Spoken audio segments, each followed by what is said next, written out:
Ce qui s'est réellement passé, c'est que nous sommes sortis de la rencontre du 29 janvier 2018 avec le gouvernement très déçus. Très déçus parce qu'il était question pour nous de faire l'état des lieux sur la mise en œuvre des accords qui ont été signés avec le gouvernement. On a été surpris de voir que, d'une part, les accords n'ont pas été, en tout cas, respectés, mais d'autre part que sur certains points, on a noté des reculs. C'est pour cela que nous avons jugé vraiment décevant cette rencontre. Et comme on avait déposé déjà un préavis de grève depuis le 27 décembre 2017, et qu'après moult tentatives, n'est-ce pas, de négociation et de médiation, on a vu que le gouvernement vraiment tarde à matérialiser les accords. C'est pour cette raison, et en toute responsabilité, que nous, syndicats autonomes des médecins du Sénégal, SAMES, avons décidé, n'est-ce pas, de mettre en œuvre la première phase du plan d'action qui consistait à observer 72 heures de grève sur l'étendue du territoire national. Les accords portaient essentiellement sur 4 grands points. Et je rappelle qu'avant de signer ces accords, on a fait 2 ans de négociations. Les négociations ont débuté en septembre 2012 pour signer en fin de compte au 31 mars 2014. Dans un contexte, n'est-ce pas, d'épidémie d'Ebola, n'est-ce pas, on avait pris sur nous en toute responsabilité face à la menace de cette maladie de surseoir à un mouvement et de signer le protocole d'accord. Et je rappelle que le président de la République avait instruit à ses ministres de ne signer que des accords qui sont réalistes et réalisables. Donc pour nous, au décours de ce long processus qui a consisté à plus de 100 réunions techniques, après avoir signé ces accords, pour nous, c'était vraiment la fin de la misère. Notre surprise a été grande. Et ces accords portaient essentiellement sur 4 grands points. Le premier point portait sur le statut du médecin, parce qu'il fallait mettre dans de bonnes conditions le médecin pour exercer pleinement son art. Et sur ce statut, il y avait 3 points. Et parmi ces 3 points, le gouvernement avait d'emblée refusé, n'est-ce pas, la titularisation des médecins à tout âge, parce qu'on rentre tard dans la fonction publique. On lui avait concédé cela. Mais par rapport au statut du praticien hospitalier, qui devait garantir, n'est-ce pas, un accès des soins à tous les Sénégalais, à tout moment, nous, syndicats, on a produit un document technique qu'on a remis au gouvernement pour que ce statut puisse voir le jour. Je m'explique. Aujourd'hui, si on valide ce statut de praticien hospitalier, les problèmes que les Dakarois rencontrent en matière d'accès à des services de qualité à certaines heures vont être dépassés.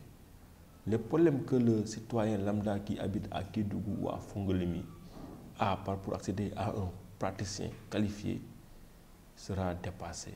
Donc pour nous, en tant que citoyens, on a œuvré pour, n'est-ce pas, alléger la souffrance des Sénégalais. Mais l'État jusqu'à présent tarde à finaliser ce dossier. Le deuxième dossier par rapport au statut du médecin, vous savez que, comme on l'a dit, le médecin rentre tardivement dans la fonction publique, à peu près à 30 ans, 35 ans. Donc cotise peu pour sa retraite, et que aussi le médecin se bonifie au cours de sa pratique professionnelle. Donc on a jugé, et c'est plausible et c'est accepté, et aussi avec l'espérance de la vie, que le médecin puisse aller à la retraite à 68 ans déjà. Mais le gouvernement, à travers son Premier ministre, avait dit qu'on peut dans un premier temps vous laisser partir à 65 ans. Ça a été dit et décidé, mais jusqu'à présent, rien n'a été appliqué. Donc problème de matérialisation et de mise en œuvre. Donc si on fait le point sur ce premier grand point, sur les 3 qui étaient en tout cas discutés, qui avaient trouvé un accord, rien n'a été fait. Le deuxième point concernait le régime indemnitaire. Et là, je rappelle aussi que le gouvernement avait demandé à tous les syndicats de la fonction publique d'attendre une étude sur le système de rémunération pour voir, n'est-ce pas, ce qu'il en était. On était conscients et convaincus que par rapport à cette étude, on est scientifique, on allait montrer les disparités et l'injustice dont sont victimes les médecins, les pharmaciens et les dentistes. Cette étude a été bouclée. Le président a les résultats et a confirmé nous ce que nous disions, parce qu'on ne peut pas concevoir dans un état de droit que ceux qui font les études les plus longues, qui sont de la hiérarchie A spéciale, la plus haute de la fonction publique, en termes de rémunération, soient les derniers de la classe. Donc le gouvernement avait pris sur lui, même de finaliser cela, s'il ne montrait pas de disparité, au 31 mars 2015. On est en 2018. Aujourd'hui, le président a toutes les informations. Il s'agit seulement d'une volonté politique pour qu'on dépasse ce problème. Donc vous convenez avec moi que sur ce point aussi, il n'y a pas eu d'avancée. Et pour nous, c'est un recul. Le gouvernement avait pris sur lui d'octroyer une indemnité de spécialisation médicale. Parce qu'un médecin qui travaille, chaque jour, en tout cas, se bonifie et fait des formations continues. Dans ce sens, un médecin qui a un diplôme spécial devait en tout cas avoir une indemnité liée à cela. Ça a été fait en 2016 avec l'ensemble des médecins, pharmaciens et dentistes universitaires. Un arrêté a été produit. Donc pour nous, c'est un acquis qui est dépassé. Mais à notre grande surprise, depuis 2 à 3 ans, aucun acte n'est produit pour les médecins spécialistes qui sortent des facultés de médecine, qui sortent des instituts de formation.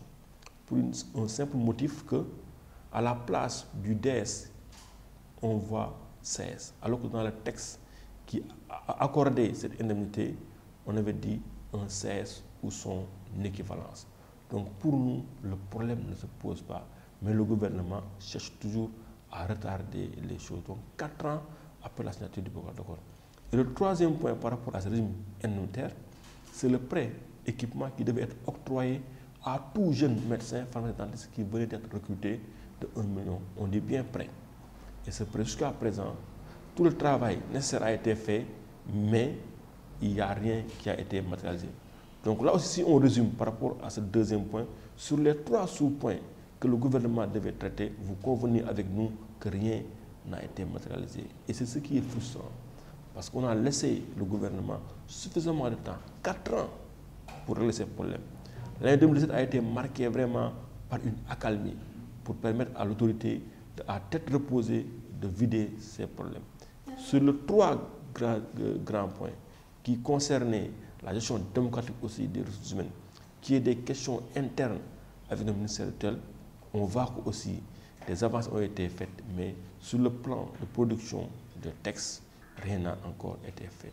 Donc vous conviendrez là aussi avec moi que si on suivait la logique, on est en droit de sortir, parce qu'on a sensibilisé, on a alerté, on a tiré la sonnette d'arme. Donc aujourd'hui, vraiment, il faut que le gouvernement puisse faire quelque chose pour qu'on dépasse cette situation. Ce qu'on attend du gouvernement, eux-mêmes, ils l'ont reconnu. Il y a une injustice. Aujourd'hui, ce qu'on attend du gouvernement en général, et en particulier du président de la République, c'est qu'il solutionne ces problèmes. Le constat a été fait. On sait que c'est possible. Au même moment où on nous disait d'attendre par rapport au régime indemnitaire, mais on a vu le gouvernement octroyer des largesses à certaines catégories socio-professionnelles.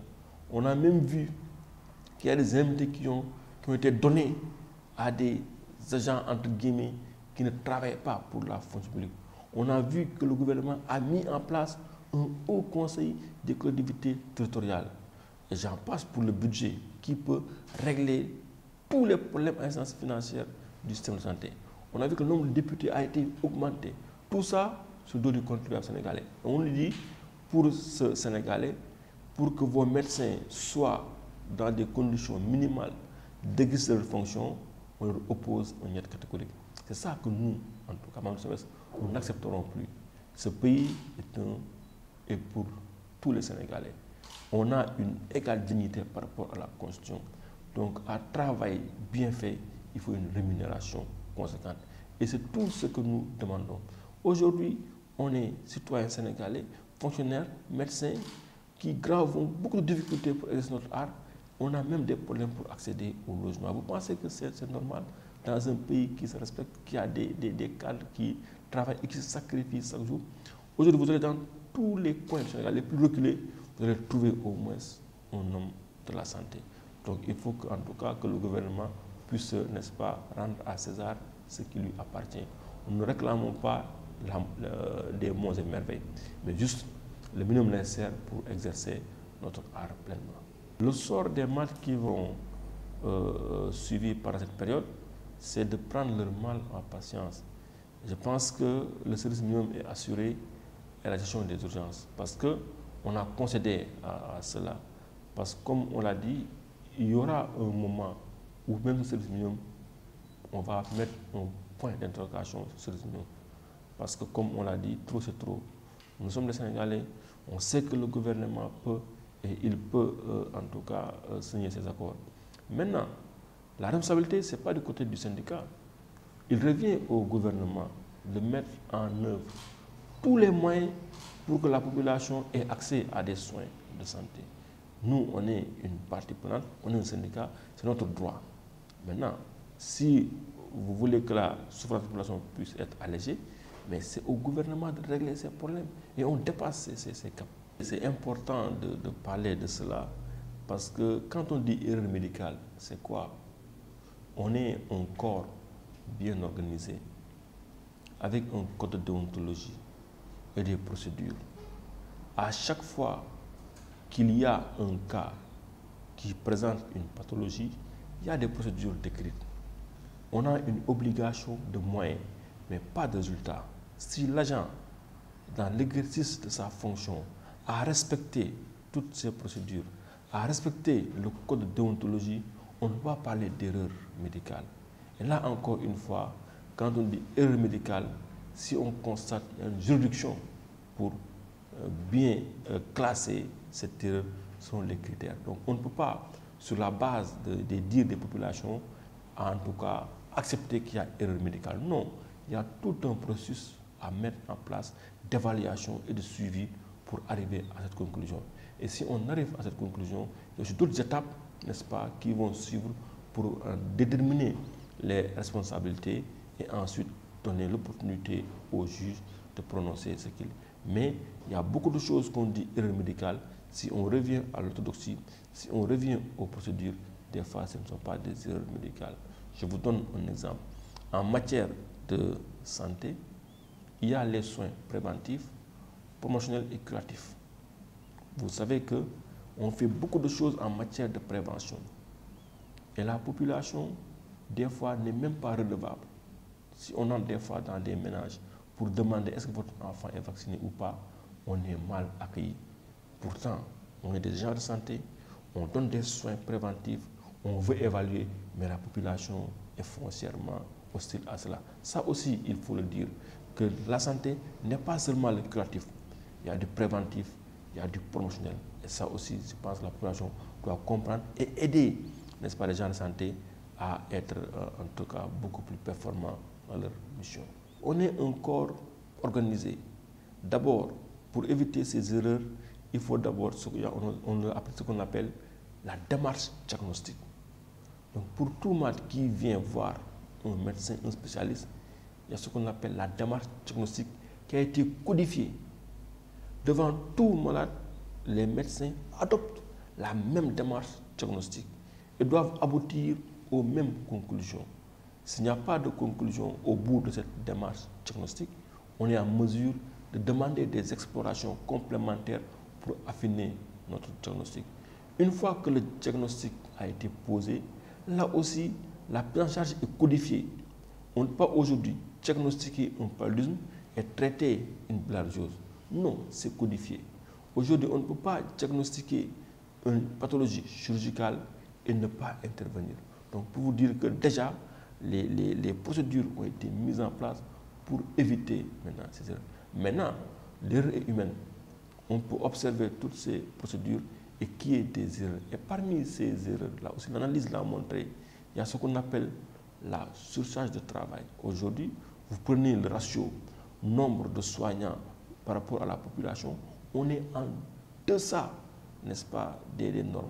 Donc, comme je disais, les gens se sacrifient. À la place de 3, 4, 5 personnes, vous voyez une personne qui travaille.